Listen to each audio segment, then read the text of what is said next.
بسم اللہ الرحمن الرحیم۔ السلام علیکم ورحمۃ اللہ وبرکاتہ۔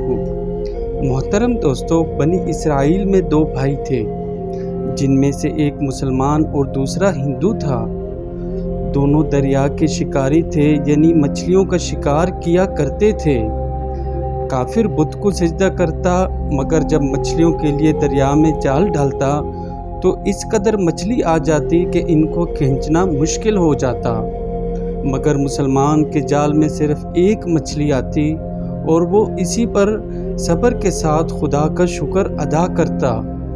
اتفاق سے اس مسلمان کی بیوی ایک روز چھت پر گئی تو اس کی نظر کافر کی بیوی پر پڑی جو زیور اور بہترین لباس سے آراستہ تھی۔ یہ دیکھ کر اس مسلمان کی بیوی کے دل میں وسوسہ پیدا ہو گیا، کاش میں بھی ایسی ہوتی۔ تو کافر کی بیوی بولی، تو اپنے شوہر کو آمادہ کر لے کہ وہ بھی میرے شوہر کے معبود یعنی بت کی عبادت کیا کرے، تاکہ تو بھی میری طرح مالدار ہو جائے۔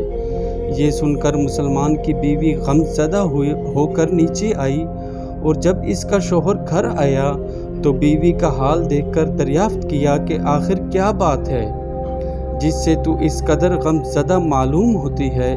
تو اس کی بیوی کہنے لگی، بس میاں، یا تو مجھے طلاق دے دو یا اپنے بھائی کی معبود کی پوجا کرو۔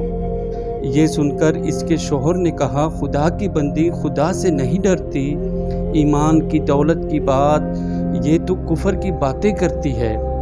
وہ عورت بولی، مجھ سے زیادہ باتیں نہ بناؤ، میں اب غریبوں کی طرح نہیں رہ سکتی، جبکہ دوسری عورتوں کو، خصوصی طور پر تیرے بھائی کی بیوی کو میں دیکھ رہی ہوں کہ وہ زیورات اور عمدہ لباس سے آراستہ رہتی ہے۔ جب اس مرد مومن نے دیکھا کہ عورت ضد پر اتر آئی ہے اور اس کا اصرار حد سے بڑھ چکا ہے، تو اس نے عورت کو تسلی دی اور کہا، اچھا، گھبرانے کی ضرورت نہیں، میں کل سے کاریگروں اور مزدوروں میں جا کر محنت کر کے تمہیں روزانہ 2 درہم دیا کروں گا، ان 2 درہم سے تو اپنی حالت درست کر لینا۔ یہ سن کر عورت کو کچھ تسکین حاصل ہوئی۔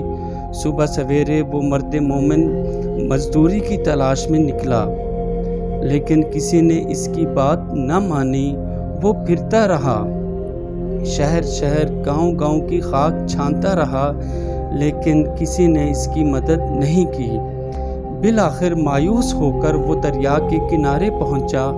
شام تک اللہ تعالیٰ کی عبادت میں مصروف رہا۔ رات کو جب گھر پہنچا تو بیوی نے دریافت کیا، میاں، آج تم کہاں تھے؟ اس نے جواب دیا، میں بادشاہ کی خدمت میں تھا، بادشاہ نے مجھ سے اس دن کام کرنے کی شرط رکھی ہے۔ اس کی بیوی بولی، آخر وہ بادشاہ تمہیں کیا دے گا؟ تو اس نے جواب دیا، میرا بادشاہ بڑا کریم ہے اور اس کے خزانے مال و دولت سے بھرے ہوئے ہیں، وہ مجھے وہ دے گا جو میں چاہوں گا۔ چنانچہ اس طرح وہ اپنے معبود برحق کی عبادت میں مصروف رہا۔ 30ویں رات ہوئی تو بیوی نے کہا، سنو میاں، یا اگر کل تم نے مجھے مزدوری لا کر نہ دی تو تم مجھے طلاق دے دینا۔ یہ سن کر اس کو کسی قدر پریشانی لاحق ہوئی۔ 30ویں صبح اس نے یہودی کو کہا، کیا تم مجھے مزدوری پر لگا لو گے؟ یہ سن کر یہودی کہنے لگا، ہاں، تم کو مزدوری مل جائے گی، لیکن شرط یہ ہے کہ میرے پاس تمہارے کھانے کا کوئی بندوبست نہیں۔ چنانچہ وہ مرد مومن روزہ کی نیت سے اس یہودی کے ساتھ کام پہ گیا۔ ادھر دوسری طرف ایک آدمی اس کی بیوی کے پاس گیا اور دروازہ کھٹکھٹایا۔ جب اس کی بیوی باہر نکلی تو اس آدمی نے اس کی بیوی کو 29 اشرفیاں دیں اور کہا، یہ تمہارے شوہر کی مزدوری ہے۔ تمہارا شوہر 29 دن سے بادشاہ کے کام میں تھا، یہاں تک کہ تمہارے شوہر نے بادشاہ کو چھوڑ دیا۔ اگر وہ 30ویں دن بھی کام پر جاتا تو اس کو بہت سے اجرت مل جاتی، لیکن وہ یہودی کے پاس چلا گیا۔ اگر وہ مزید بادشاہ کا کام کرتا تو بادشاہ اس کو مزید اجرت دیتا۔